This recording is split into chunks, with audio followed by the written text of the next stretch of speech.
The north is cold and full of whispers. The Tower of Joy stands in the red mountains of Dorne, a place where promises die and legends are born. Ned Stark climbs those stairs with 6 companions. Arthur Dayne waits with sword of the morning drawn. The fight that follows is brutality without honor. Howland Reed saves Ned's life with a blade from behind. Arthur Dayne falls to his knees, defeated but alive. Dawn clatters on stone. Ned could kill him, should kill him. Every tactical instinct demands it, but he does not. Lyanna is dying upstairs in a bed of blood and roses. She has given birth to a son, Rhaegar's son, the baby that should not exist. The child Robert will murder the moment he learns of it. She makes Ned promise to protect him. "Promise me, Ned." Her last words, her dying wish. Ned promises, because what else can he do as his sister bleeds out? Arthur Dayne hears the baby cry, hears Lyanna die, understands everything in that moment. Rhaegar is dead. Lyanna is dead. The prince they died for is a crying infant who will be hunted by a king who won the throne with a warhammer. Arthur failed to save Rhaegar. He will not fail the child. Ned comes down the stairs holding the baby. Arthur is on his knees, disarmed, bleeding from a dozen wounds. Howland Reed's knife is at his throat. Ned looks at the last Kingsguard who served Rhaegar, looks at the child in his arms, makes a choice that changes everything. He tells Howland to lower the blade.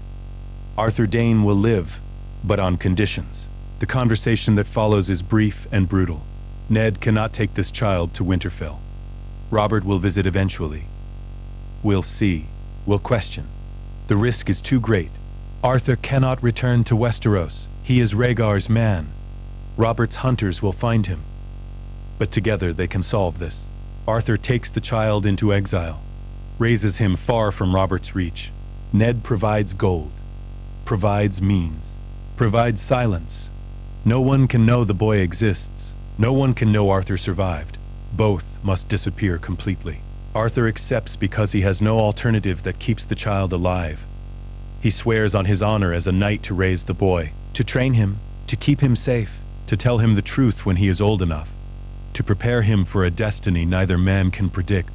Ned swears to keep the secret, to send money when he can, to protect Arthur's escape, to tell no one, not even his wife, that Lyanna's son lives in exile with the sword of the morning. They bury Lyanna together, wrap her in northern cloth, place her in a grave beneath the tower where she died. No one else knows she bore a child. Everyone believes she died of fever. Ned will return her bones to Winterfell eventually. We'll tell Robert she died, and that is all. The truth dies with them, with Howland Reed, who swears to keep it, with Arthur Dayne, who takes the baby and disappears into Dorne. The baby has no name yet. Lyanna never named him before she died. Arthur chooses one during the long ride south. Jon. Simple. Northern. A name that belongs to no great house. A name that draws no attention. Jon Sand, if anyone asks. A Dornish bastard Arthur is raising as a ward. The story is thin but sufficient. Dorne is full of bastards. One more changes nothing. Arthur rides to Starfall first, his ancestral seat, his family home. He has not seen it in years. The rebellion kept him at the Tower of Joy, kept him from his family, from his sister Ashara. He arrives to learn she is dead, threw herself from the Palestone Sword Tower into the sea. Grief over Ned Stark, some say. Grief over a stillborn daughter, others claim. Arthur will never know the truth. Will never know if she died because of Rhaegar's choices. Because of Arthur's failures. He buries his grief deep, has no time for it. The child in his arms is all that matters now. Starfall cannot be home. Too many questions. Too much attention. Arthur is the sword of the morning. People will ask why he has a baby. Will investigate. Will discover things that cannot be discovered.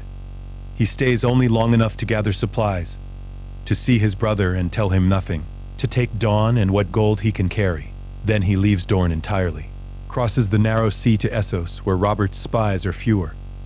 Braavos becomes the first refuge, a city of exiles and secrets, a city where no one asks uncomfortable questions. Arthur rents a small house near the docks. Nothing fine, nothing memorable, a place where a disgraced knight and an infant can disappear. He has gold enough for years if he is careful. Ned promised more would come. For now, survival is the only goal. The first months are harder than any battle Arthur fought. He knows nothing of babies. Nothing of feeding them or cleaning them or keeping them alive. Jon cries constantly those first weeks. Arthur walks him at night through empty streets, learns to mix goat milk to the right consistency, learns to change filthy cloths without gagging, learns patience he never needed in war. This is harder than fighting 7 men at once. This is responsibility without end.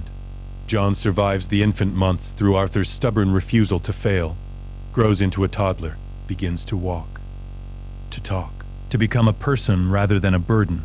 Arthur watches this transformation with something approaching wonder. The child has Rhaegar's eyes, Lyanna's hair. The mixture of dragon and wolf is visible in his features. Arthur teaches him to speak. First words in the common tongue with Braavosi accent underneath. The child is quick, learns fast, laughs easily, is nothing like the silent baby Arthur carried from Dorne.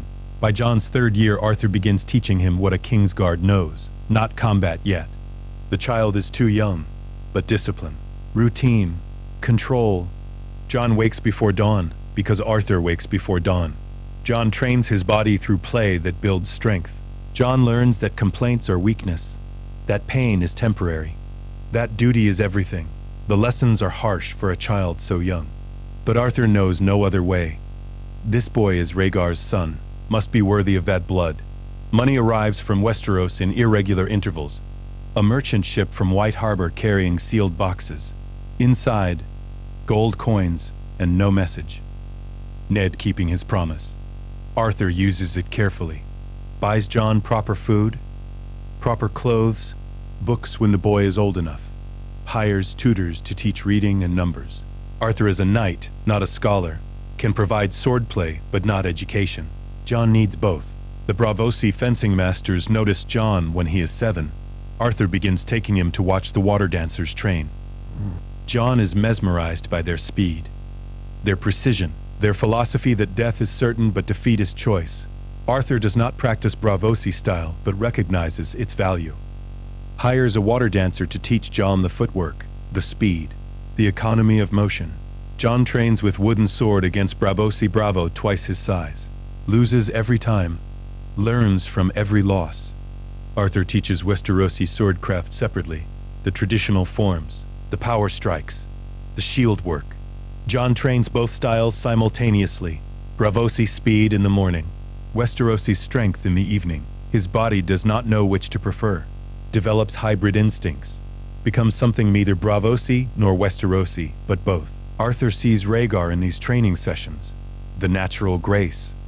The ability to learn through watching. The drive to perfect every movement. But Jon is not Rhaegar. He is quieter, more careful, less assured of his own brilliance. He asks questions constantly. Why this stance? Why this grip? Why does honor matter if it gets you killed? Arthur answers honestly. Sometimes honor does get you killed. Sometimes it is worth dying for anyway. Sometimes you cannot know which until the choice is upon you. Jon absorbs this moral complexity, does not simplify it, carries the weight of it young. The question of Jon's parentage comes when he is 8, old enough to notice he does not look like Arthur, old enough to ask who his mother was. Arthur tells him a version of truth. Your mother was a noble lady from Westeros. She died giving birth to you. Your father was a great man who died in war. I swore to protect you. That is all you need to know now. Jon accepts this, but Arthur sees the hunger for more. The child knows he is being told incomplete truths, knows there is more to the story, but he trusts Arthur enough to wait. By Jon's 10th year, Arthur decides Braavos is too comfortable, too safe. The child is growing soft, needs hardship, needs to understand what the world is beyond this city of canals and theater. They leave for Pentos, then Myr, then Volantis, always moving, always training. Jon learns to sleep in strange beds, eat strange food, speak fragments of a dozen languages, becomes adaptable, becomes hard. Volantis is where Jon sees slavery for the first time. The tattooed faces of the slave class, the chains, the casual cruelty. He asks Arthur why men allow this. Arthur explains that Essos never abolished slavery like Westeros did. That power permits evil when good men stay silent. Jon asks if they should do something. Free them. Arthur says no, that is not their purpose. They are here to survive, to train, to prepare for something Jon does not understand yet. Fighting slavery is someone else's destiny. Jon struggles with this answer. Arthur sees the boy wrestling with the morality. Wants to argue, wants to act. But Jon has been trained to obey, trained that Arthur's word is law. He swallows his objections, stays silent. But Arthur sees the resentment building, sees the child becoming someone who questions orders, who thinks for himself. Arthur is simultaneously proud and troubled. Rhaegar thought for himself.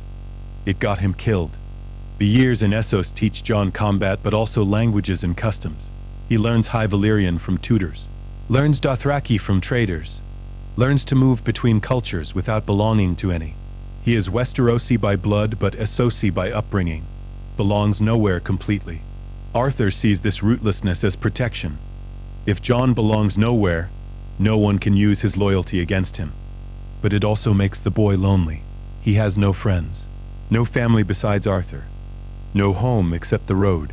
When Jon is 12, they return to Braavos. Arthur has a letter from Westeros. Rare direct communication. Ned Stark writing to say Robert is planning a progress to the north. Will visit Winterfell. This is a warning. If Arthur were to return now with Jon, the timing would be disastrous. Robert would see the boy, would notice, would ask questions. Arthur had no plans to return but appreciates the warning. Writes back a single line.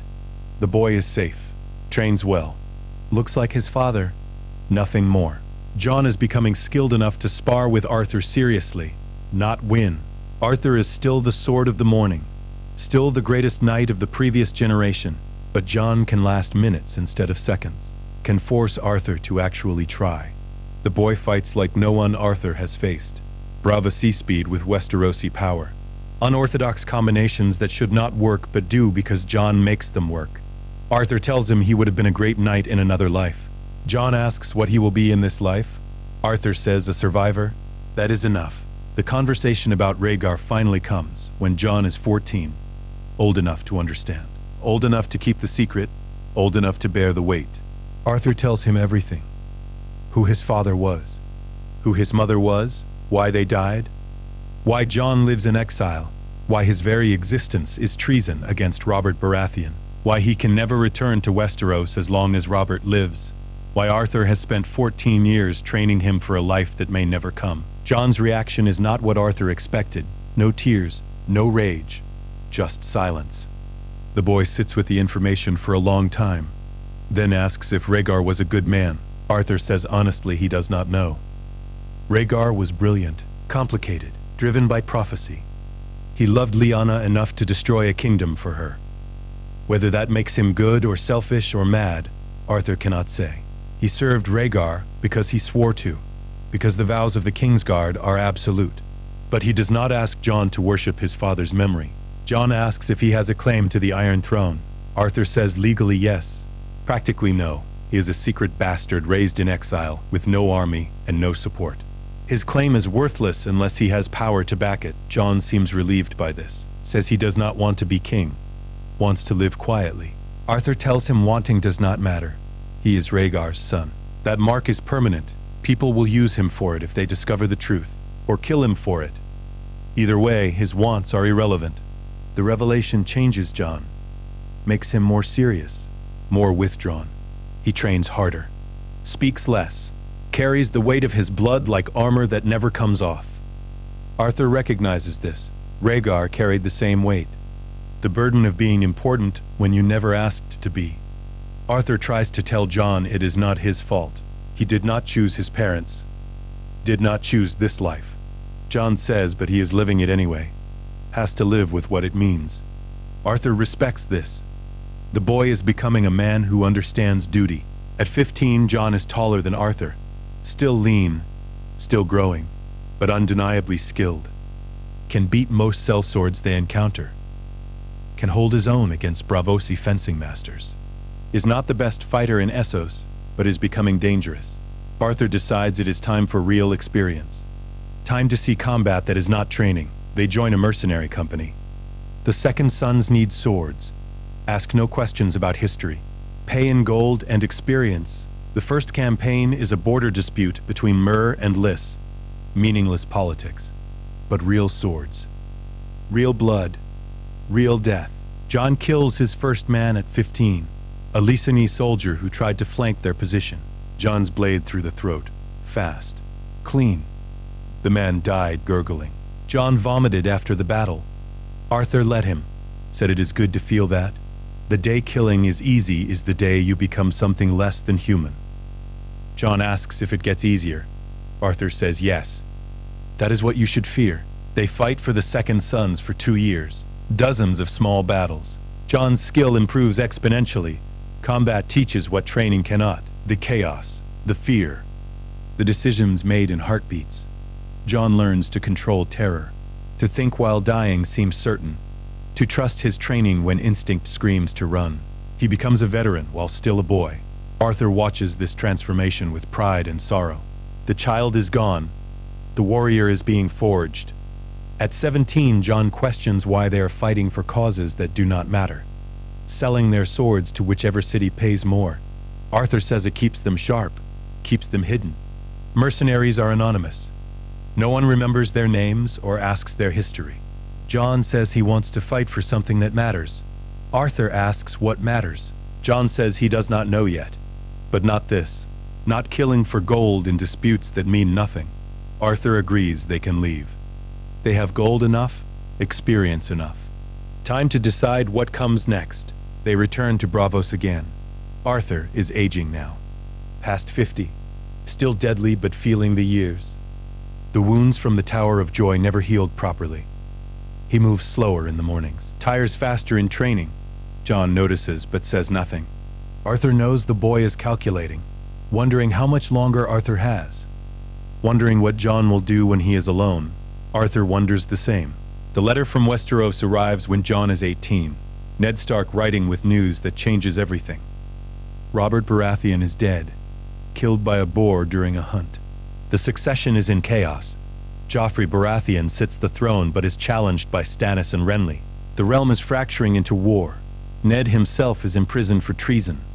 Will likely be executed. The message is clear, even if unstated. The protection Ned provided is ending. Jon must decide what he is, what he will become, what he will do with the truth of his blood. Jon reads the letter 3 times. Asks Arthur what they should do. Arthur says that is Jon's choice now. He is a man grown, trained, deadly, knows the truth of his parentage, can return to Westeros and press his claim, can stay in Essos and live anonymously, can do anything he chooses. Arthur will support him either way, but the decision is Jon's. Arthur raised him to be ready for this moment. The moment when destiny knocks and asks what you will answer. Jon chooses to go to Westeros, not to claim the throne, not to fight in the war, but to see the land his parents died for. To walk the places they walked, to understand what he is beyond what Arthur taught him. Arthur agrees to take him. One last journey, one last service to Rhaegar's son. They book passage on a ship to White Harbor. Will enter the north quietly. Will see what remains of the Starks. Will decide the future from there. The ship crosses the narrow sea through autumn storms. Jon stands at the rail watching the gray waters. Arthur stands beside him. Neither speaks. Both know this is the end of something. The 18 years of exile. The 18 years of training. The 18 years of hiding. Jon is returning to the land of his birth, returning to face the truth of what his existence means, returning to see if his life matters beyond survival. Arthur looks at the young man beside him and sees Rhaegar, sees Lyanna, sees 18 years of service to a promise made in blood and roses. He kept Jon alive, trained him, prepared him, but he cannot protect him from what comes next, cannot shield him from the Game of Thrones that will try to consume him. Hope the boy is strong enough. Hope he chose honor when it matters. Jon does not know what he will find in Westeros, does not know if the Starks still live, does not know if his secret is safe, does not know what he wants beyond seeing the place he came from. But he is going anyway, because running from your blood is no life, because hiding from truth is cowardice, because Arthur raised him to face hard things. This is the hardest thing, facing the kingdom his parents destroyed for love, facing the weight of being someone who should not exist, facing himself. The ship docks at White Harbor on a cold morning. Jon steps onto Westerosi soil for the first time in his life. the first time since Ned Stark carried him from the Tower of Joy as an infant. Arthur steps down beside him, the sword of the morning returning to the land he fled 18 years ago. Both are older. Both are scarred. Both are walking into a war that will care nothing for their exile, or their training, or their honor. The Game of Thrones is ruthless. They will learn exactly how ruthless. The easy part is over. The hard part begins now. White Harbor is gray and cold and smells of fish and salt. Jon has never been this cold in his life. Essos is warm even in winter. The north is something else entirely. The wind cuts through his cloak like swords. Arthur looks at him and almost smiles. Says, "Welcome to your father's kingdom." Jon says his father was from the south.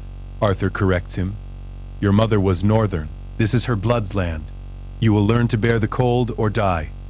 Jon believes him. They enter the city as anonymous travelers. Two sellswords returning from Essos.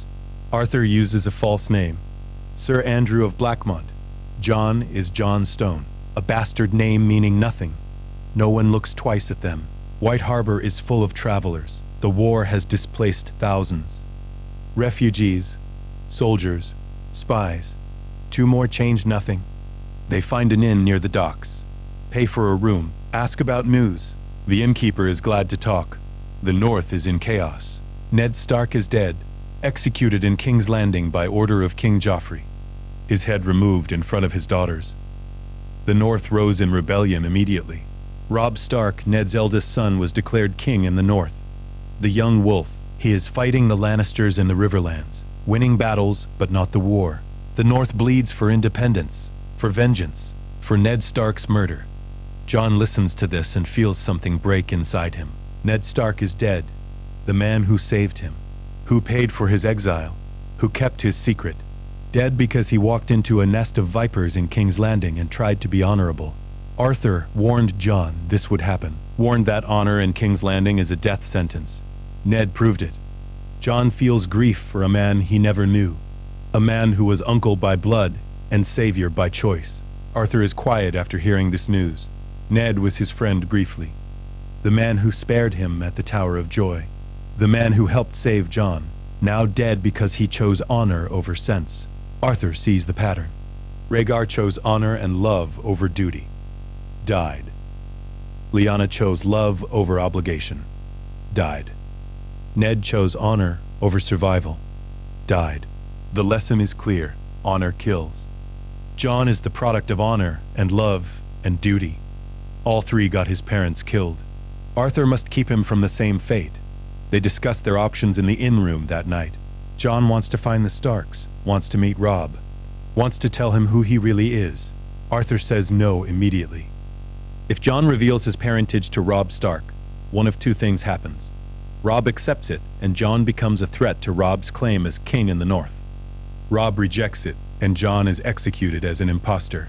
Either way, Jon dies or becomes entangled in wars he cannot win. Better to stay hidden, to watch, to wait. Jon argues they did not cross the sea to hide in an inn. They came to Westeros for a reason. Arthur asks what reason. Jon does not have an answer. Says he wanted to see his mother's home. Arthur says Winterfell is occupied by the Boltons now. Theon Greyjoy took it, burned it. The Stark boys are dead. Sansa is captive in King's Landing. Arya is missing. The home Jon wanted to see is ash. The family he wanted to meet is destroyed. There is nothing here for him but danger. Jon asks what Arthur suggests. Arthur says they should go south, should see the war firsthand, should understand the players, should learn if there is any space in this conflict for a Targaryen bastard raised in exile. If there is opportunity, they take it. If not, they return to Essos and forget Westeros exists. Jon agrees reluctantly. They will see the war. Then decide. The journey south is brutal. Winter is coming and the north is starving. Villages are abandoned. Fields are burned. The war has consumed everything. They pass hanged men on trees, crucified prisoners, evidence of atrocities on both sides. Jon has seen war in Essos, but this is different. This is total war. This is a kingdom eating itself. He asks Arthur if all Westerosi conflicts are like this. Arthur says no. This is what happens when the compact between lords and small folk breaks, when legitimacy is questioned. when everyone fights for survival instead of oaths. They reach the Riverlands after weeks of travel. The war is visible everywhere. Armies marching, battles in the distance, smoke from burning holdfasts. They avoid the main forces, skirt around both Lannister and Stark armies, are attacked by bandits once. Jon kills 3 men in under a minute. Arthur kills 2. The rest run. Jon searches the bodies after, finds they were farmers months ago, driven to banditry by starvation. He feels nothing about killing them. That bothers him. Arthur says it should bother him. The day it does not is the day he should worry. They witness a battle from a hill overlooking the field. Lannister forces against northern troops. Jon watches the tactics, sees how Westerosi armies fight. Heavy cavalry, shield walls, archers. It is nothing like the quick skirmishes in Essos. This is grinding attrition. Men die in waves. The Lannisters win this battle through superior numbers. The Northerners retreat in good order. Jon counts the dead. Hundreds, maybe thousands, all for a war about who sits a throne in a city far from here. He asks Arthur if the throne is worth this. Arthur says no throne is worth this. But men will die for thrones anyway. That is the nature of power. They enter a destroyed village that night, looking for shelter. Find only corpses. Men. Women, all killed. Jon asks who did this. Arthur says both sides, probably. War erases the difference between soldier and brigand, between justice and murder. This village was in the wrong place. That is its only crime. Jon wants to bury the dead. Arthur says there are too many. They would spend weeks. Jon insists on burying at least the children. They dig graves through the night. Arthur helps because Jon will do it regardless. Better to help than let him do it alone. The burying changes something in Jon. Arthur sees it. The boy came to Westeros thinking he would find something. His mother's land. His family's legacy. Instead, he finds mass graves and starvation and kingdoms bleeding themselves dry over pride. Jon asks Arthur why anyone fights for this. Arthur says because they have to. Because stopping means admitting everything they sacrificed was pointless. Because the only thing worse than continuing a bad war is losing it. Jon says that is insane. Arthur agrees. War is insane. They are insane for being here. But here they are anyway. They reach an inn called the Crossroads, a place where 3 roads meet. The inn is full of travelers and soldiers and spies, everyone watching everyone else. Arthur and Jon sit in a corner, listen to conversations. Learn that Robb Stark is winning battles but losing the war, that Tywin Lannister is too experienced, too patient, that the North cannot sustain this conflict, that winter is coming and armies need food, that the war will end badly for the rebels. The question is when, not if. A man approaches their table. Older, well-dressed, intelligent eyes, introduces himself as a merchant from Braavos, asks if they are the sellswords who killed 5 bandits on the King's Road last week. Arthur says they defended themselves. The merchant says he heard they fought like demons. That one was fast as a water dancer. The other strong as a knight. He asks if they are looking for employment. Arthur says they are not. The merchant leaves a purse on the table. Says if they change their minds, he represents clients who pay well for talented swords. Then walks away. Jon opens the purse after the merchant leaves. 50 gold dragons, more than they have spent in months. Arthur tells him to leave it. They are not here to sell swords. Jon asks why not. They need money eventually. They could learn more about the war from inside an army. Arthur says because choosing sides in this conflict means dying for that side. They are observers, not participants. Jon reluctantly agrees. They leave the gold on the table, but the merchant finds them again the next day, says his clients are insistent. They need warriors for a special task. Not fighting in armies, something more subtle. Protection for important people. The pay is extraordinary. Arthur asks who the clients are. The merchant smiles. Says they represent multiple interests, that specifics come after agreement. Arthur refuses again. Says they are not interested in subtlety or politics. They want only to see the war. The merchant says, very well. But the offer stands. He gives Arthur a coin. Says if they change their minds, show the coin at any inn in the Riverlands. Someone will find them. They leave the crossroads and travel west, toward the Westerlands. Arthur wants to see Casterly Rock, wants Jon to understand what Lannister power looks like. The fortress built into a mountain, the wealth of gold mines. The armies that Tywin commands. Jon needs to understand that power is not just skill, not just training. Power is resources and gold and soldiers. Power is what the Lannisters have and Jon does not. The journey takes weeks. They avoid patrols, sleep rough, hunt for food.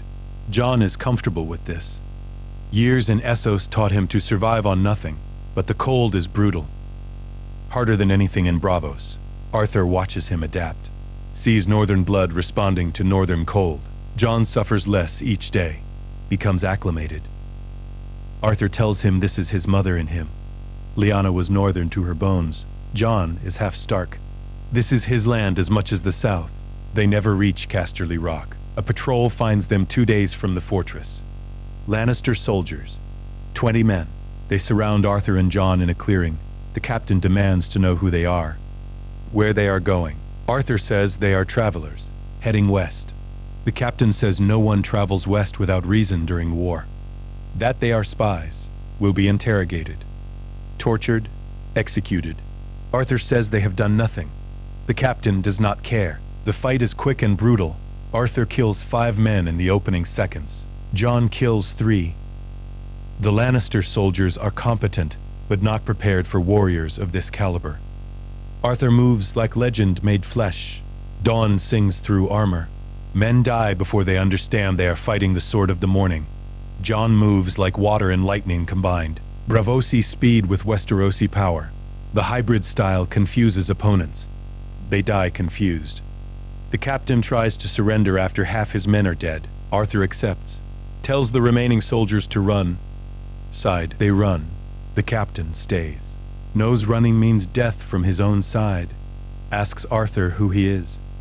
Arthur says no. One important. The captain says no. One fights like that. Jon searches the bodies. Finds orders. The patrol was hunting for northern infiltrators. The Lannisters are paranoid, seeing enemies everywhere. Jon tells Arthur this war is making everyone insane. They interrogate the captain briefly. Learn that Tywin is planning something. That troops are massing? That something is happening soon? The captain does not know details, is just a patrol captain. Arthur lets him go. Tells him to tell his commanders that 2 travelers want no part of this war. That they defend themselves when attacked but seek no conflict. The captain runs. Jon asks if that was wise. Arthur says probably not. But killing captives who surrender is dishonorable. Honor may be stupid, but it is all that separates them from the animals. The patrol changes their plans. They cannot go west now. Lannister forces will be hunting them. Cannot go north. That is Stark territory, and they have no allegiance. Cannot stay here. So they go south, toward King's Landing. Arthur says if Jon wants to understand this war, he should see its heart, the city where everyone dies. Where Ned died, where the game is played for the highest stakes. Jon agrees. They turn south. The journey to King's Landing takes a month. They travel slowly, carefully.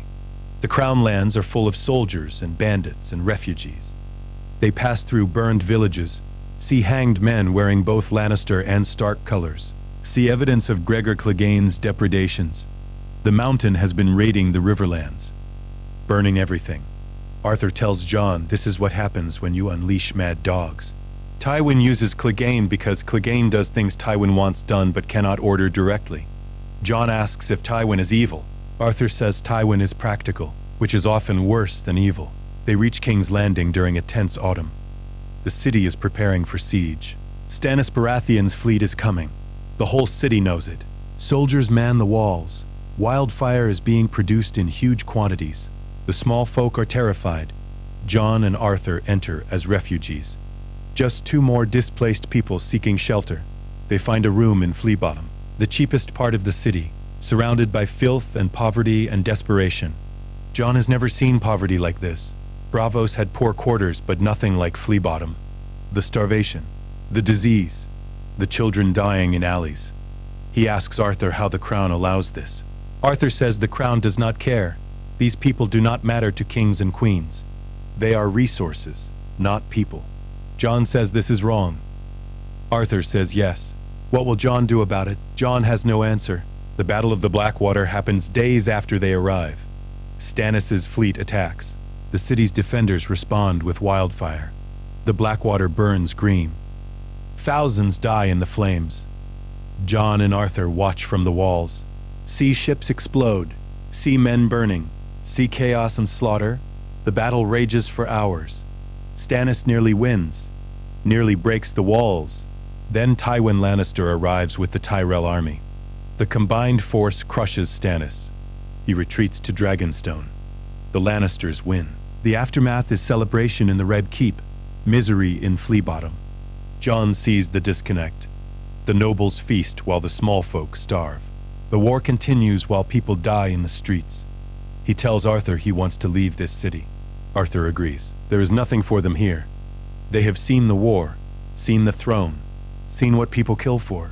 It is not worth what Jon imagined. They will leave for Essos, return to the life they knew. This was a mistake, but as they prepared to leave, someone finds them, a woman in a hood. She enters their room at night. Arthur wakes with dawn in hand. The woman tells him to calm himself. She means no harm. Jon lights a candle. The woman lowers her hood. She is beautiful, older, elegant, introduces herself as someone who knows who they are, knows who Jon really is, knows why they are here. Arthur demands to know who she is, how she found them. The woman says she has many names, many faces, but they can call her a friend of Jon's father. She knew Rhaegar, served him in ways. She knows Jon is his son, knows Arthur is raising him, knows they have been watching the war. She asks what they plan to do now. Arthur says leave. The woman says that would be wise. But there is another option. People who want to meet Jon, who want to help him claim what is his, who have been waiting for Rhaegar's heir to emerge. Jon asks who these people are. The woman says they are servants of the realm. People who believe the current succession is illegitimate, that Joffrey is a bastard, that Tommen is a bastard, that the rightful king has Targaryen blood. She says they can provide armies, gold, support. All Jon must do is reveal himself, prove his identity, take up his father's cause. The woman makes it sound simple. Arthur knows it is anything but. Arthur refuses on Jon's behalf, says Jon is not interested in the throne, not interested in wars, not interested in being used by conspirators with hidden agendas. The woman says they expected this response, that Jon is young, unprepared, but he should know the option exists. When he is ready, when he understands what he is hard, the offer will stand. She leaves a coin, the same coin the merchant gave Arthur weeks ago, says they have been watching longer than Jon knows, have been preparing for his return, are patient. After she leaves, Jon and Arthur discuss what to do. Jon asks if they can trust her. Arthur says no. Trust no one who offers you a crown. They always want something in return. Jon asks who these people are. Arthur says probably Targaryen loyalists, possibly Varys' network, possibly others. Whoever they are, they see Jon as a tool, not a person. Jon says he does not want to be a tool. Arthur says, then they leave tonight, before anyone else finds them. Before Jon is forced to choose, they flee King's Landing that night, leave through a smuggler's gate, pay gold for silence, take ship from a hidden dock. The ship is heading to Dorne. Arthur decides that is acceptable. They can reach Essos from Dorne, can disappear again, can return to the life they built. Westeros was a mistake. The war is not their concern. Jon's blood does not obligate him to die in the Game of Thrones. They escape, but the ship is attacked 2 days out. Pirates flying no colors. They board aggressively, well-armed, well-trained, not normal pirates. Arthur realizes too late this is an ambush. Someone does not want them to leave. The fighting is desperate. Arthur kills a dozen attackers. Jon kills 8, but they are overwhelmed. Captured, bound, the pirate captain removes his mask. He works for the woman who visited them. She sends her regards, says Jon will meet his supporters whether he wants to or not, says destiny is not optional. The pirates sail them to a hidden location, an island off the Dornish coast, a fortress built into cliffs. Inside, Jon and Arthur are brought before a council, older men and women, nobles from various houses, people who served Aerys, who loved Rhaegar, who have been waiting 18 years for this moment. They look at Jon like he is salvation, like he is the answer to everything. Jon sees only people who will use him, will send him to die for their cause, will care nothing for what he wants. The council tells Jon his destiny. He is Aegon Targaryen, sixth of his name, rightful king of the Seven Kingdoms. His father was the crown prince. His mother was Lyanna Stark. The marriage was legitimate. Annulled Rhaegar's marriage to Elia, made Jon the true heir, not a bastard, a prince. The proof exists. Witnesses, documents, everything needed to press his claim. All he must do is accept it. Jon refuses, says he wants no part of this. Wants no throne, no crown, no war. He wants to return to Essos, to live quietly, to train and fight and exist outside of this madness. The council says he does not have that choice. He is Rhaegar's son. That is permanent, unchangeable. People know now. The secret is spreading. If he does not claim the throne, someone will kill him to prevent him from claiming it later. He must fight or die. There is no middle path. Arthur supports Jon, says the boy has the right to refuse. That forcing him to be king is tyranny regardless of blood. The council says Arthur has done his duty, raised the prince, kept him safe. But his role is over. Jon must decide for himself now, must accept his destiny or doom himself. They give him time to think, lock him and Arthur in comfortable chambers. Tell them the decision must come soon. The war will not wait. Jon and Arthur spend that night discussing impossible choices. Jon does not want to be king. Never wanted power. Wanted only to understand where he came from. Now he is trapped by that understanding. Trapped by blood he never asked for. Arthur tells him there is always a choice, even if all choices are bad. Jon can fight for the throne and probably die, can refuse and definitely be hunted, can try to escape and maybe succeed. All choices lead to suffering. But Jon must choose which suffering he accepts. Jon asks what Arthur would do. Arthur says honestly he does not know. He served Rhaegar because of vows, because the Kingsguard obeys. But Jon is not Kingsguard, is not bound by oaths he never swore. Arthur tells Jon to follow his own conscience, to decide what kind of man he wants to be. If he wants to be king, Arthur will help him. If he wants to run, Arthur will help him. If he wants to fight these people and escape, Arthur will die helping him. But the choice is Jon's alone. Jon makes his decision by dawn. He will not be king, will not fight for a throne he does not want. But he also will not run anymore, will not hide. These people are right that hiding is over. The secret is out. If people want to use his blood, they will try. He cannot stop that, but he can control what he does with his own life. He will return to Essos, will live openly as Jon Targaryen, will let people know he exists, will make clear he claims nothing. If they hunt him anyway, he will kill them. If they leave him alone, he will leave them alone. It is the only honest path. Arthur respects this decision, tells Jon it is dangerous. That claiming the name without claiming the throne makes him a permanent threat, that someone will try to kill him eventually. Jon says he knows, but he will not be king, will not pretend to be someone else, will be Jon. That is all. Arthur says then they leave together. They tell this council their decision. Then they fight their way out if necessary. Jon agrees. They prepare for violence. It is the only language this world understands. The Game of Thrones has found them. They will play on their own terms or die trying. The council receives Jon's decision with predictable fury. He is refusing destiny, refusing duty, refusing the throne that is his by right.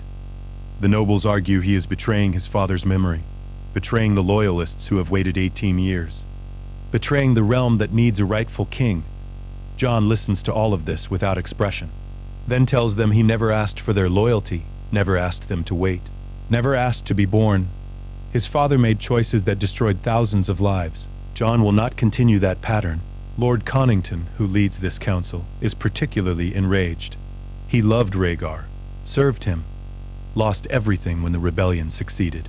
Spent 18 years in exile planning this restoration. Now Rhaegar's son is throwing it away. He tells Jon he is a coward, a disappointment, unworthy of Rhaegar's blood. Jon says perhaps that is true, but he would rather be a living coward than a dead king. Connington calls him craven. Jon says call him whatever helps. The answer is still no. Arthur stands beside Jon during this confrontation. Jon is not drawn, but his hand rests on the hilt. The message is clear. If they try to force Jon, they will have to go through Arthur Dayne first. The council knows what that means. They have warriors here. Sellswords. Exiled knights. But none want to face the Sword of the Morning in his prime. Even wounded and aging, Arthur is death. The threat stays them, but Connington has another play. Tells Jon that if he refuses the throne, they will find someone else. Someone more willing. Someone who can be controlled. There are other Targaryen claimants. Perhaps they will support Daenerys Targaryen, Aerys's daughter in Essos. Perhaps they will invent a prince from whole cloth and pretend he is Aegon, son of Rhaegar and Elia. The realm is starved for legitimate rule. Will accept almost anyone with the right blood and the right backing. If Jon will not be king, they will make a king of someone else. Jon says that is their choice. He cannot stop them, cannot control what they do with their resources and plots. He is only responsible for himself. They are free to crown whoever they want. It does not change his decision. He will return to Essos, will live his life, will leave Westeros to sort out its own succession. Connington tells him he is signing his own death warrant, that the king they crown will hunt Jon as a rival claimant. Jon says then he will defend himself. He has survived worse than political assassination. Will survive this too. The council lets them leave. Not from generosity, from pragmatism. Killing Jon now makes him a martyr, makes them look weak and desperate. Better to let him go and eliminate him later if he becomes a problem. They provide a ship, supplies, enough to reach Essos. Arthur knows it is a trap. The ship is probably rigged to sink, or pirates are waiting, but they have no other option. They take the ship. Prepare for whatever comes. The ship does not sink. No pirates attack. They reach Pentos without incident. Arthur is suspicious of this. The council is not merciful. They have some other plan. Jon says maybe they just decided he is not worth the effort. Arthur says no one invests 18 years in a plan then abandons it because the prince refuses.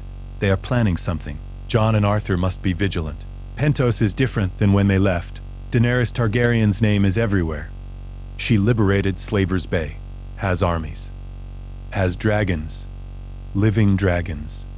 The whole city speaks of her in awe and fear, the mother of dragons, the breaker of chains. She is in Meereen now, ruling, building power. The Targaryen restoration is happening, just not with Jon.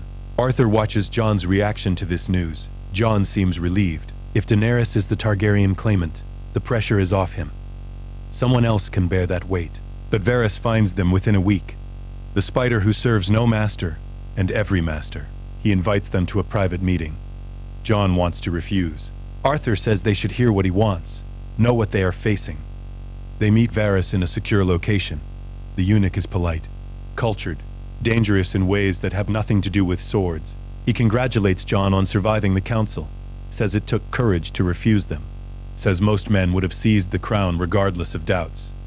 Varys tells them he knows who Jon is, has known for years, has been watching their movements since they left Westeros. He represents certain interests that care about the realm's stability, that want a good ruler regardless of which claimant provides it. He says Jon could be that ruler. Could be better than Daenerys, who has never seen Westeros. Better than the false kings and queens fighting now. All Jon must do is accept support, accept counsel, accept the throne when offered. Jon refuses Varys the same as he refused the council, says he wants no part of the Game of Thrones, wants to be left alone. Varys says that is not possible anymore. Says the council Jon rejected is working with Daenerys now. Told her about Jon, about Rhaegar's legitimate son. She is curious, wants to meet him, wants to know if he is threat or ally. If Jon refuses to meet her, she will assume threat, will send assassins. Jon is trapped by his own blood whether he accepts it or not. Arthur asks what Varys suggests. Varys says Jon should go to Meereen, should meet Daenerys, should make his position clear. He claims nothing, wants nothing, is no threat to her. If she is reasonable, she will accept this, will leave him alone. If she is not reasonable, well, Jon should know what he faces. Arthur says this could be a trap. Varys agrees it could be, but doing nothing is also a trap. The difference is which trap Jon chooses. Jon decides to go to Meereen, not because he trusts Varys, not because he wants to meet Daenerys, but because running from this will haunt him forever. If Daenerys wants him dead, she will send assassins regardless of where he hides. Better to confront it directly. Better to tell her to her face he wants no conflict. Better to know his enemy if she decides to be his enemy. Arthur supports this decision, says it is brave, probably stupid, but brave. The journey to Meereen takes months. They cross Essos slowly, cautiously, avoiding attention. Jon uses the time to think about what he will say to Daenerys, how he explains that he is Rhaegar's son but wants no throne, that he respects her claim, that he will swear publicly he claims nothing if that satisfies her. Arthur tells him not to grovel, to state facts, to be honest. Daenerys is young but reportedly intelligent. She will understand honesty better than political maneuvering. They reach Meereen to find a city transformed. The pyramids still stand, but the slave markets are destroyed. Freedmen walk streets previously forbidden to them. Unsullied patrol instead of slave soldiers. Daenerys has genuinely changed this city. Jon is impressed despite himself. This is what power used well looks like. Not war for its own sake. Not conquest for glory. Actual improvement of people's lives. Arthur is less impressed. Says ruling Meereen is not the same as ruling Westeros. The cultures are too different. What works here may fail there. They request an audience with the queen, are kept waiting 3 days. Finally brought before Daenerys in her pyramid throne room. She sits on a simple chair, not trying to look imposing. As advisors around her, Ser Barristan Selmy stands to her right. Arthur recognizes him immediately, his former brother in the Kingsguard. Barristan recognizes Arthur with visible shock. The Sword of the Morning, who everyone believed died at the Tower of Joy. Alive, here, with a young man who looks disturbingly like Rhaegar. Daenerys studies Jon carefully, asks if he is truly Rhaegar's son. Jon says yes. She asks for proof. Jon provides what he has, Arthur's testimony.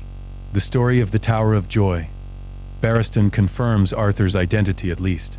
Says if Arthur Dayne says this boy is Rhaegar's son, it is likely true. Arthur has no reason to lie. Daenerys asks Jon why he has come. Jon tells her honestly. He wanted her to know he exists, that he claims nothing, that he wants no conflict with her, that she can rule Westeros if she wins it. He will not interfere. Daenerys asks why she should believe this. Jon could be lying, could be waiting for the right moment to press his claim. Jon says she should not believe it based on his word, should judge him by his actions. He has lived 18 years in exile, never tried to raise armies, never tried to claim anything, just lived and trained. That pattern will continue. He asks nothing from her, offers nothing to her, just wants to live his life without looking over his shoulder for her assassins. The conversation is interrupted by Tyrion Lannister, Daenerys' new advisor who arrived months ago. He has been listening from the side. Steps forward with his characteristic smirk. Says this is fascinating. 2 Targaryen claimants meeting peacefully. Usually these meetings end with fire and blood. Jon says he is not a claimant. Tyrion says that is what all claimants say before they claim. Jon is getting frustrated. Says he has said clearly he wants nothing. What more can he do? Tyrion suggests a public oath. Jon swears before witnesses that he claims no throne, that he recognizes Daenerys as the rightful Targaryen heir, that he will never raise arms against her or support others who do. If Jon breaks this oath, he accepts death as punishment. Jon considers this.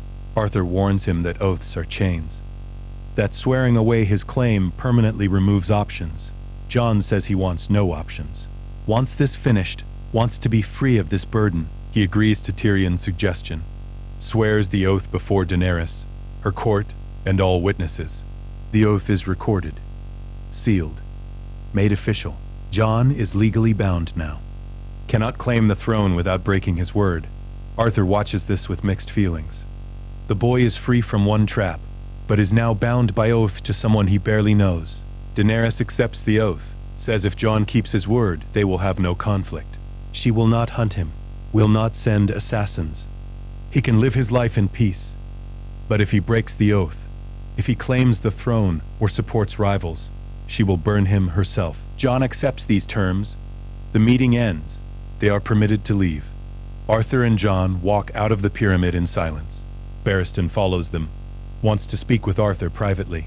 Barristan and Arthur meet in a tavern that night, two old knights who serve different kings. Barristan asks Arthur about the Tower of Joy. What really happened? Arthur tells him everything, how Ned spared him, how he raised Jon in exile, how he kept Rhaegar's son alive when everyone believed him dead. Barristan is moved by this. Says Arthur did his duty beyond what anyone could expect, served Rhaegar even after death.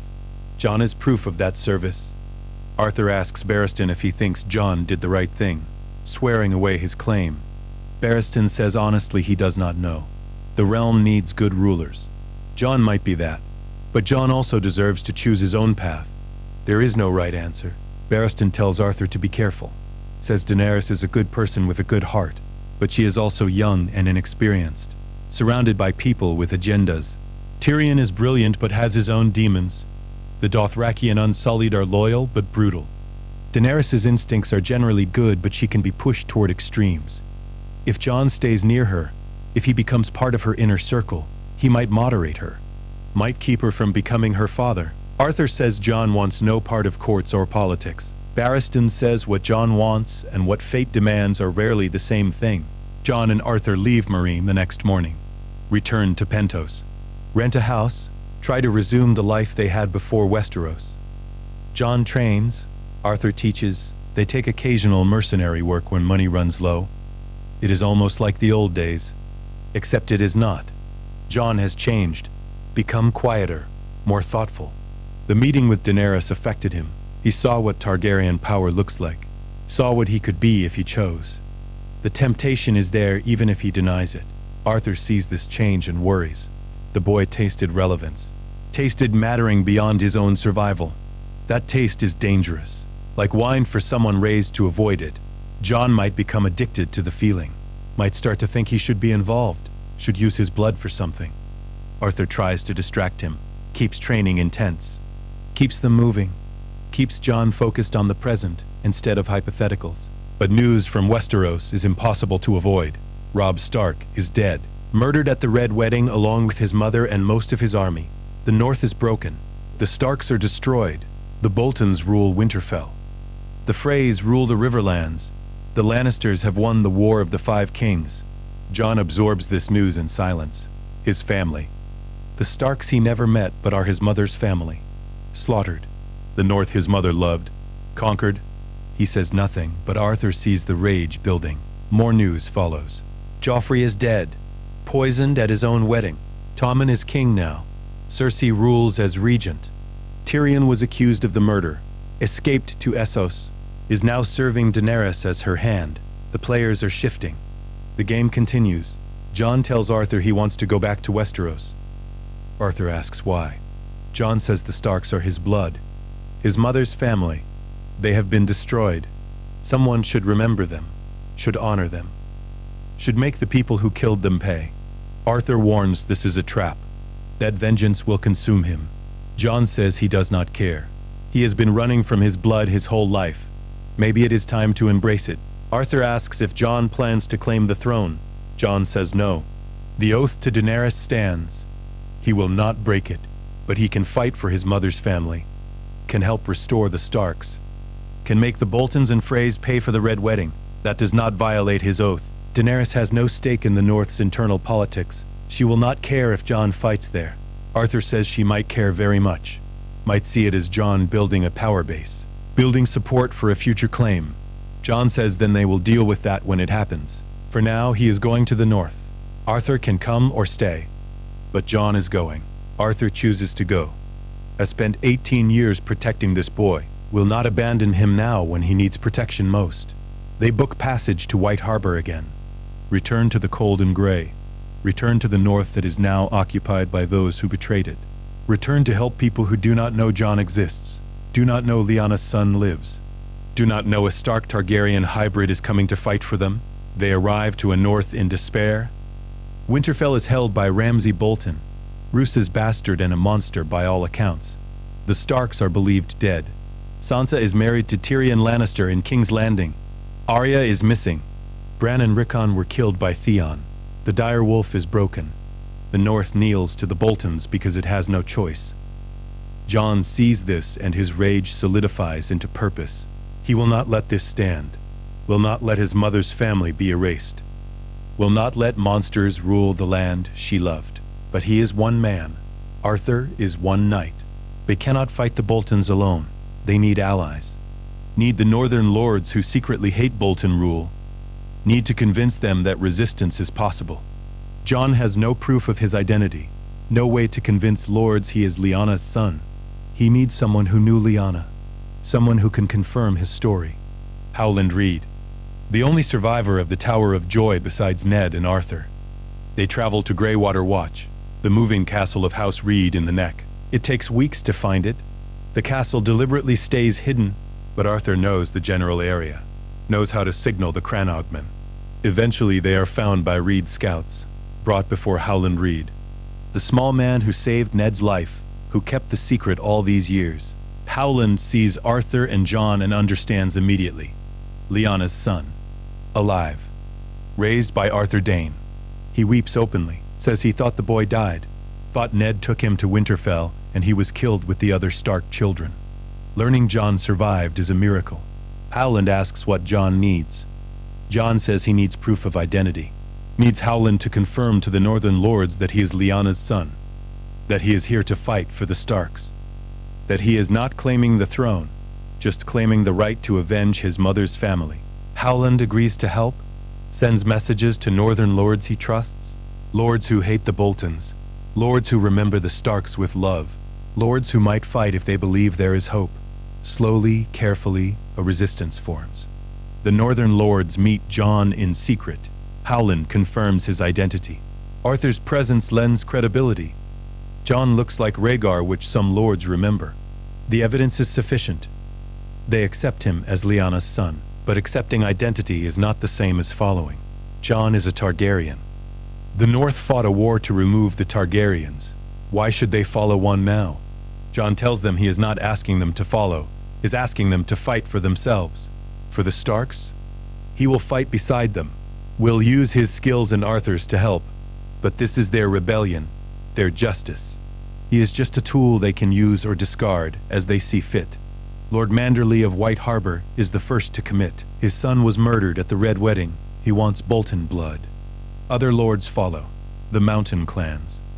The Umbers who secretly hate the Boltons, the Mormonts who remember the Starks. A coalition forms, not large, not powerful, but determined.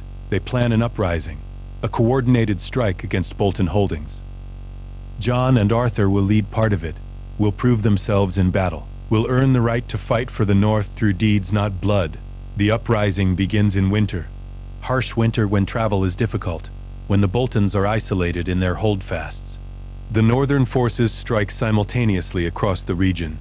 Jon leads an attack on the Dread Fort itself, Arthur beside him. They infiltrate at night. Kill guards, open gates. Northern soldiers pour in. The Dread Fort falls in a single night. Ramsay Bolton is not there, is at Winterfell. But his men die. His seat is taken. The Boltons are hurt. Ramsay responds with characteristic cruelty.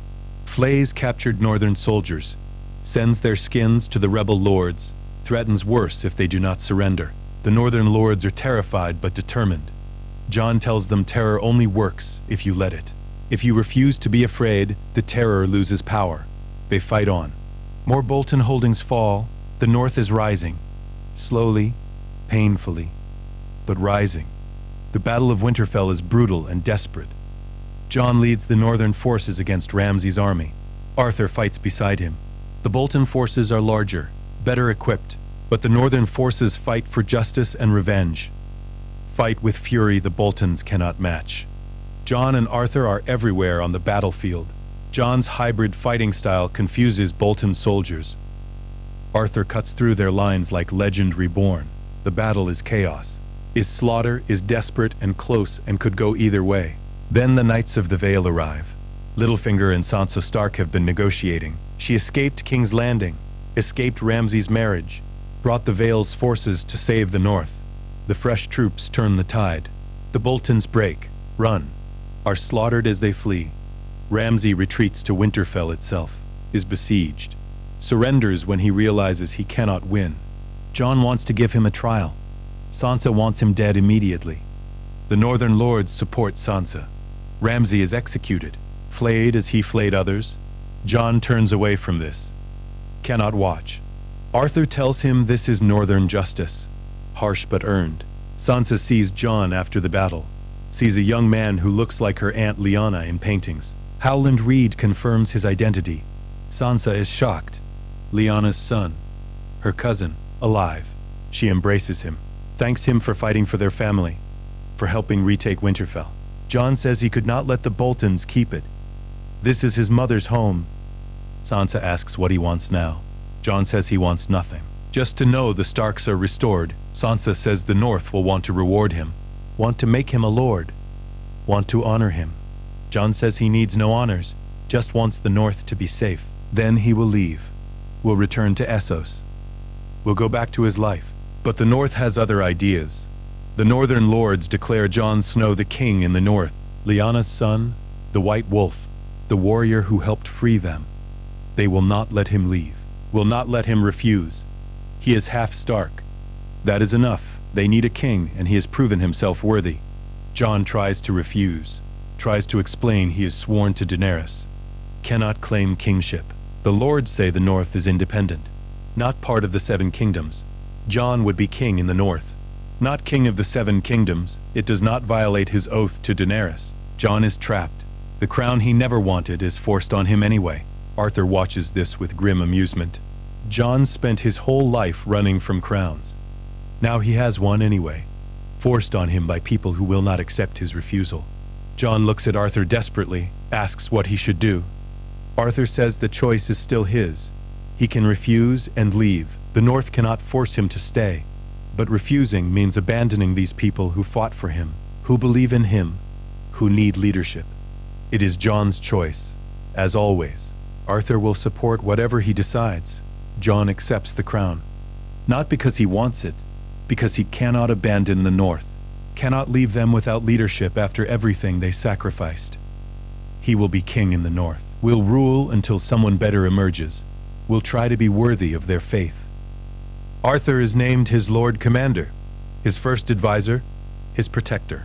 Jon tells the Northern Lords his first act is sending word to Daenerys, explaining what happened, making clear he still claims no throne in the South, still honors his oath. The North is independent. That changes nothing about his sworn word. The message is sent. Now they wait. Wait to see if Daenerys accepts this, or if she sees it as betrayal, as the first step toward Jon claiming the Iron Throne. The winter is long.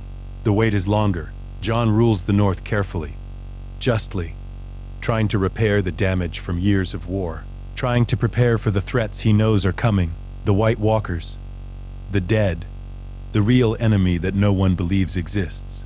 Arthur sees Jon becoming what Rhaegar could have been, a good ruler, a just king, someone who cares about duty more than glory. But he also sees the trap closing.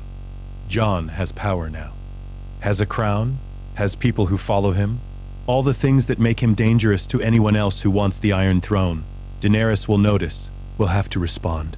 The game Jon tried to avoid is consuming him anyway. Fate has a way of finding you. Jon's fate was always tied to thrones and crowns and the weight of blood. He can no longer escape it. The question is whether he survives it. Arthur does not know, can only stand beside him, can only keep protecting the boy he raised, can only hope Jon's honor does not get him killed like it killed everyone else Arthur cared about. The game is entering its final stage. Jon is a player now whether he chose it or not. The only question is how it ends. Winter settles over the North like a burial shroud. Jon Snow, called the White Wolf, called king in the North, rules from Winterfell with a heavy crown. The castle was broken when Ramsay held it, is being rebuilt stone by stone. The symbolism is not lost on anyone. The North itself is being rebuilt. From Bolton tyranny, from the wounds of the Red Wedding, from the trauma of war. Jon works tirelessly, listens to petitions, settles disputes, prepares for the threats he knows are coming from beyond the wall. Arthur Dayne remains at his side. Lord Commander in title, protector in truth, the sword of the morning in a land of winter. He is old now, past 60. The wounds from the Tower of Joy plague him in the cold, but he can still fight. can still teach, can still protect the boy he raised. Jon insists Arthur rest more. Arthur refuses, says he will rest when Jon is safe. They both know that day will never come. Safety is illusion in the Game of Thrones. The best they can hope for is survival. The response from Daenerys arrives months after Jon's coronation, a raven bearing her seal. Jon opens it with Arthur present. The message is brief and diplomatic. Daenerys congratulates Jon on his victory over the Boltons, acknowledges the North's independence was declared before her own claim, says she has no quarrel with a king in the North who keeps his oath not to claim the South. But she requires Jon to come to Dragonstone when she arrives in Westeros, to reaffirm his oath in person, to discuss the future. The message is polite. The threat underneath is clear. Come or be considered an enemy. Jon discusses this with his advisors. Sansa warns it is a trap, that Daenerys will execute him or force him to bend the knee completely. Lyanna Mormont says a king does not answer summons. Jon should refuse, demand Daenerys come to him if she wants to talk. Arthur is more measured, says Jon swore an oath. That oath required reaffirming it if asked. Refusing would break his word. That is not who Jon is. Jon must go, but Arthur will go with him, will protect him, will make sure any trap fails. Jon decides to go to Dragonstone, takes Arthur in a small escort, sails south as winter deepens. The journey is long and cold. Jon uses the time to prepare what he will say. How he will convince Daenerys he is no threat. How he will maintain northern independence while honoring his oath. It is a narrow path. One wrong word could mean war, or his death. Arthur tells him to speak truth. That worked before, should work again. Dragonstone is different from when they last saw it. Daenerys has made it her seat. Her dragons roost on the high towers, unsullied guard the walls. Dothraki warriors patrol the beaches. This is a fortress prepared for war. Jon and Arthur are brought before Daenerys in the throne room. She sits on the ancient seat of Aegon. Tyrion stands beside her. Varys is present. Ser Barristan remains her queen's guard. Grey Worm commands her forces. Jon recognizes most of these people, knows they remember him. Daenerys greets Jon formally, calls him king in the north, asks if he has come to reaffirm his oath. Jon says yes. He swore he would never claim the Iron Throne, never challenge her claim. That oath stands. He came to say it again before witnesses, to make clear the North's independence does not threaten her. They can coexist, can avoid war, can work together if needed. Daenerys asks why she should trust this. Jon could be lying, could be building power in the north to eventually march south. Jon says his actions speak. He has had a crown for months, has not marched, has not claimed, has done exactly what he promised. Tyrion intervenes, asks Jon about the White Walkers, about the army of the dead he claims is coming. Jon confirms it, says the real war is not between rival claimants, is against the Night King and the dead, that all living people must unite or perish. Daenerys is skeptical, says the White Walkers are legends, children's stories. Jon says they are real. He has seen them, fought them, lost men to them. Tyrion asks for proof. Jon says he can provide a white, a captured member of the undead. If he brings one, will Daenerys believe? Will she help fight? Daenerys considers this carefully, says if Jon proves the dead exist, she will bring her forces north, will fight beside him. But she requires something in return. Jon must bend the knee, must acknowledge her as queen of the 7 kingdoms, including the north, must give up his crown. Jon refuses immediately, says the north is independent, will not kneel to southern monarchs again. Daenerys says then she will not help. Jon must choose, his pride or his people's survival. Jon is trapped between impossible options. Arthur warns him not to decide in this moment, to think, to find another way, but there may be no other way. Daenerys is firm.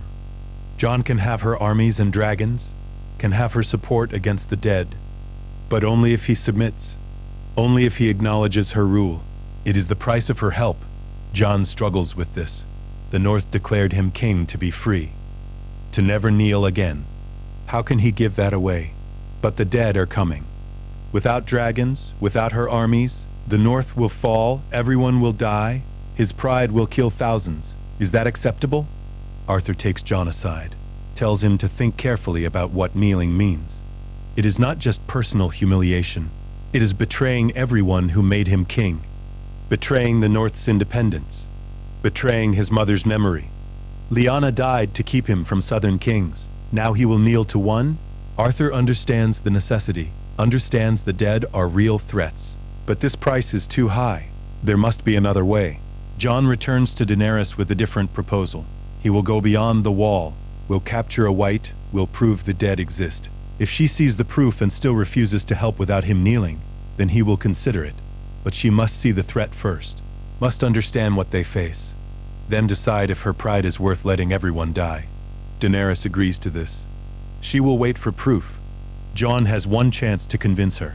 The expedition beyond the wall is desperate and dangerous. Jon leads a small team. Arthur insists on going despite his age. They take wildlings who know the land. Take experienced rangers. Cross the wall at Castle Black. March into the haunted forest seeking the dead. Find them faster than expected. A small group of whites, led by a White Walker. The fight is brutal. Arthur kills the White Walker with dawn. The whites collapse except one they manage to capture, bind it, drag it back south. But the Night King noticed, sends his army to pursue. Dozens of whites, dozens of White Walkers. Jon's group is trapped on a frozen lake. The ice is too thin to support the dead's weight. They are besieged, surrounded. Will die when the ice thickens or they run out of food.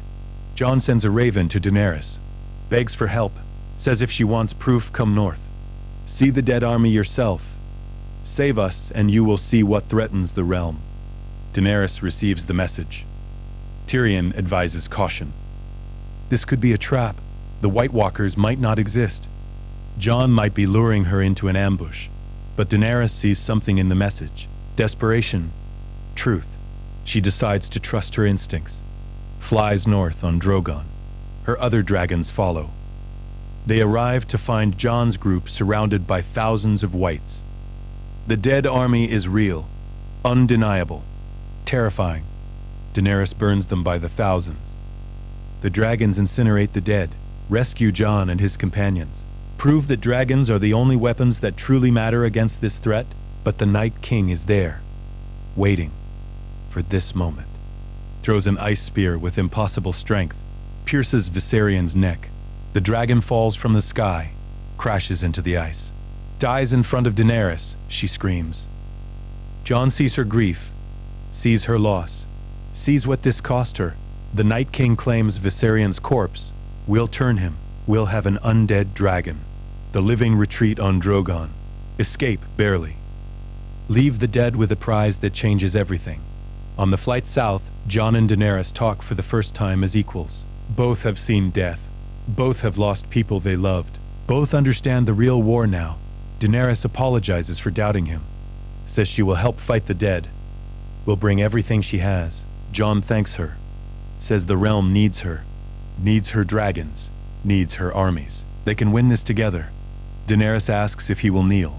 Jon says he will. Not because she forced him. Because she earned it. She risked everything to save him. Lost a dragon to prove the threat is real. That deserves his loyalty. His crown, his oath. Arthur hears this and knows Jon made the choice he had to make. The choice that keeps people alive. But Arthur also knows what it costs Jon. The boy gave up the one thing he never wanted. Gave up the crown, accepted the burden of ruling, then surrendered it to someone else. All in service to duty, to protecting the North. Rhaegar would be proud. Lyanna would be proud. Arthur is proud. But pride does not change that Jon just made himself a subject, a servant, someone who answers to a queen. The freedom he had in Essos is gone forever. Jon bends the knee to Daenerys formally when they return to Dragonstone, before all her court, before the northern lords who came south with him, declares that the North recognizes Daenerys Targaryen as Queen of the Seven Kingdoms, that Jon Snow is her servant and subject, that the fight against the dead is the only fight that matters. The northern lords are shocked, angry, feel betrayed, but Jon convinces them this was necessary. That survival requires unity. That pride means nothing if everyone is dead. They accept grudgingly. The North kneels again, not to Lannisters, to Targaryens. The irony is not lost on anyone. The alliance forged, the combined armies march north. Daenerys brings Dothraki and Unsullied and her 2 remaining dragons. The north contributes its forces. The Vale sends knights. Even the Riverlands and parts of the Stormlands send men. The living unite against the dead. The army gathers at Winterfell, prepares for the war. Jon and Daenerys command together. Arthur advises them both. The castle is fortified. Dragon glass weapons are distributed. Every preparation that can be made is made. They wait for the dead to come. The long night begins with wind and snow. The dead appear from the darkness. Hundreds of thousands of White Walkers leading them. The Night King on his undead dragon. The battle that follows is hell. The living fight desperately. The dragons burn the dead by thousands. But the dead do not tire. Do not fear. Do not stop. The living are being overwhelmed. Winterfell will fall unless something changes. Bran Stark, the crippled boy who became the three-eyed raven, reveals the plan. The Night King must die. He created all the White Walkers. If he falls, they all fall. Bran will lure him, will use himself as bait. The Night King wants to erase all memory. Killing the three-eyed raven achieves that. He will come for Bran. Someone must kill him when he does. Jon volunteers. Says this is his purpose. Why he was brought back from exile. Why he has survived everything. He will face the Night King. Arthur refuses to let Jon do this alone. Says they have faced everything together. We'll face this together. Jon argues Arthur is too old. Too wounded. Will die. Arthur says everyone dies. Better to die protecting the boy he raised than waste away from age. Jon cannot argue with this. Cannot deny Arthur the right to fight beside him. They prepare together. Dawn and Longclaw. The sword of the morning and the white wolf. Ready to face the incarnation of death. The Night King comes to the Godswood where Bran waits. Jon and Arthur are there. Hidden. Waiting. The Night King dismounts from his dragon. Walks toward Bran. Draws his ice sword. Jon and Arthur attack from both sides. The fight is brutal. The Night King is faster and stronger than any opponent they have faced. Jon's hybrid style barely keeps him alive. Arthur's legendary skill is pushed to its absolute limit. They fight together in perfect coordination. But the Night King is winning. Drives them back, nearly kills Arthur. Is about to finish them both. Arya Stark appears, silent, deadly, trained by faceless men and northern winters. She leaps from nowhere, drives Valyrian steel into the Night King's back. He shatters. Every White Walker shatters. Every White falls. The army of the dead is destroyed in a moment. The long night ends. The living have won. Jon and Arthur collapse, exhausted, wounded, but alive. Arya saved them. Saved everyone. She is the hero the songs will remember. Jon is fine with that. Never wanted songs anyway. The aftermath is grief and relief. Thousands died defending Winterfell, but the realm survived.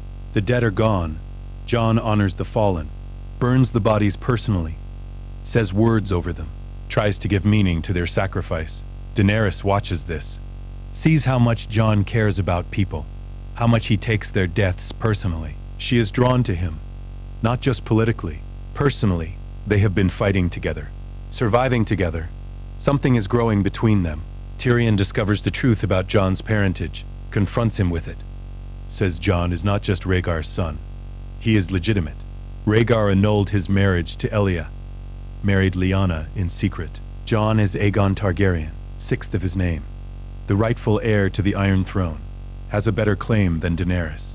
This revelation threatens everything.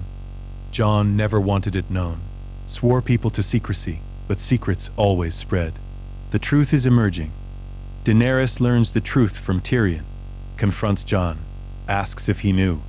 Jon admits he knew, did not tell her because it does not matter. He swore away his claim, swore to serve her. His parentage changes nothing about that. Daenerys says it changes everything.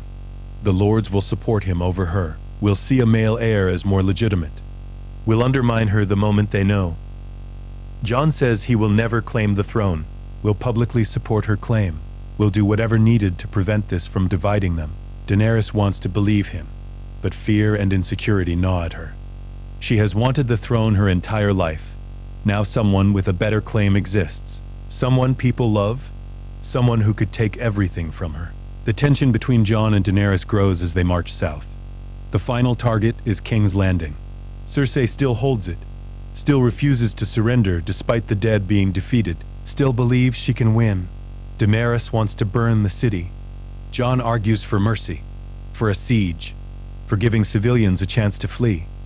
They argue constantly about methods, about justice, about what kind of queen she will be. Daenerys sees Jon questioning her, sees lords looking to him instead of her, sees the threat he represents even if he does not want to be a threat. The Battle of King's Landing is Daenerys' breaking point. The city surrenders when they see the dragons. The bells ring. The war is over. Cersei has lost, but Daenerys sees red, sees the city that supported Robert, that killed her family, that rejected her.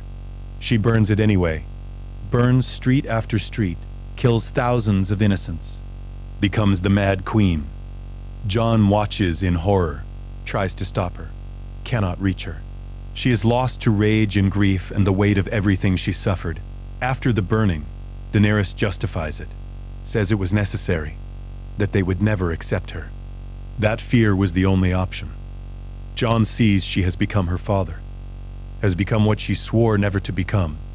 Arthur sees it too, tells Jon that sometimes good people become monsters, that power without restraint corrupts everyone, that Daenerys was pushed too far, lost too much, broke under the weight.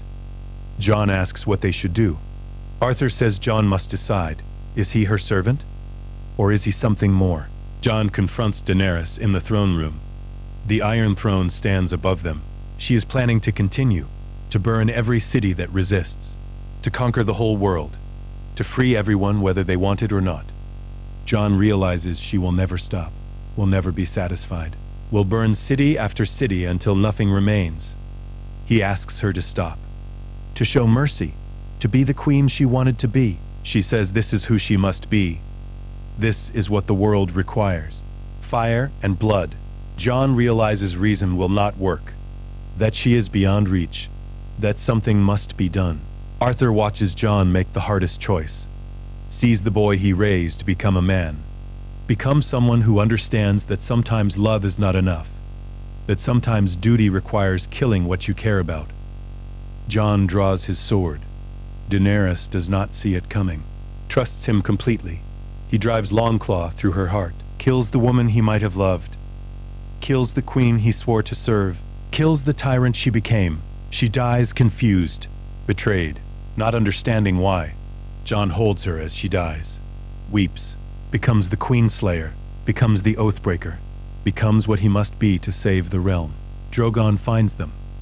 The dragon could kill Jon, should kill Jon, but sees Jon's grief, sees the tears, understands somehow, burns the Iron Throne instead, melts it, destroys the symbol that corrupted his mother, takes her body and flies away, east, to Essos, to some place far from this cursed land. Jon lets him go, does not try to stop him. The dragon deserves its grief. Jon is arrested immediately. Grey Worm and the Unsullied want him executed. The Northern Lords want him freed. Tyrion is prisoner too for treason. The realm fractures again, everyone arguing about what comes next. Arthur stands beside Jon through all of it, says Jon did what was necessary, saved the realm from another mad monarch. But necessary does not mean easy, does not erase the cost. Jon killed someone he cared about, someone who saved him, someone who trusted him. That weight will never lift. The Great Council is called, lords from every kingdom. They must decide the future. He refuses absolutely, says he has broken every oath, killed his queen, he is not fit to rule anything. They offer it to others. Tyrion suggests Bran Stark, the broken boy who sees everything, who wants nothing, who can rule wisely without ambition. The lords agree. Bran becomes king. The wheel is broken in a way. Democracy is not achieved, but the worst is avoided. Jon's sentence is the Night's Watch, exile to the Wall. He accepts, wants only to disappear, to carry his guilt somewhere it cannot hurt anyone else. Arthur chooses to go with him, says Jon is still his responsibility, still the boy he raised, will stay with him to the end. Jon tries to refuse, says Arthur has done enough. has sacrificed everything, should retire, should rest. Arthur refuses, says rest is for the dead. While he lives, he protects Jon. That is his purpose, the only purpose that has ever mattered. They go to the wall together, Queenslayer and Sword of the Morning. Two men defined by duty and sacrifice and choices that destroyed them. At Castle Black, the Night's Watch is a shadow of itself. A few dozen men. No real purpose now that the dead are gone. Jon and Arthur are among them. Living quietly, training, existing. Jon thinks about his life. About being raised in exile. About returning to the land of his birth. About becoming king, then giving it away. About killing someone he cared for to save people who will never know. About carrying weight that never gets lighter. He asks Arthur if it was worth it. All the training, all the years, all the sacrifice. Arthur says he does not know. But Jon is alive. The realm is alive. That has to be worth something. The years pass slowly. Jon ages. Arthur ages faster. The wounds from the Tower of Joy finally catch him. He sickens, weakens. Jon cares for him, reverses their roles. The student protecting the teacher. Arthur tells Jon he is proud. That Jon became everything he could be. A warrior, a leader, a man who chose honor even when it cost everything. Rhaegar and Lyanna would be proud. Jon says Arthur is the only father he ever knew, the only father that mattered. Arthur says that is the greatest honor he ever received, greater than Sword of the Morning, greater than Kingsguard. Being father to Jon Snow. Arthur Dayne dies in the cold of the far north, buried with dawn, buried with honor. Jon mourns him alone. The last person who truly knew him, who knew his whole story, who kept him alive when the world wanted him dead. Jon stands over the grave and understands he is truly alone now. No family, no teacher, no purpose, just existence.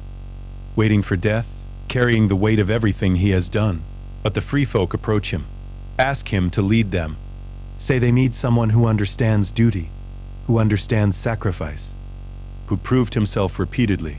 Jon refuses at first, says he is done with leadership, done with people dying for his choices.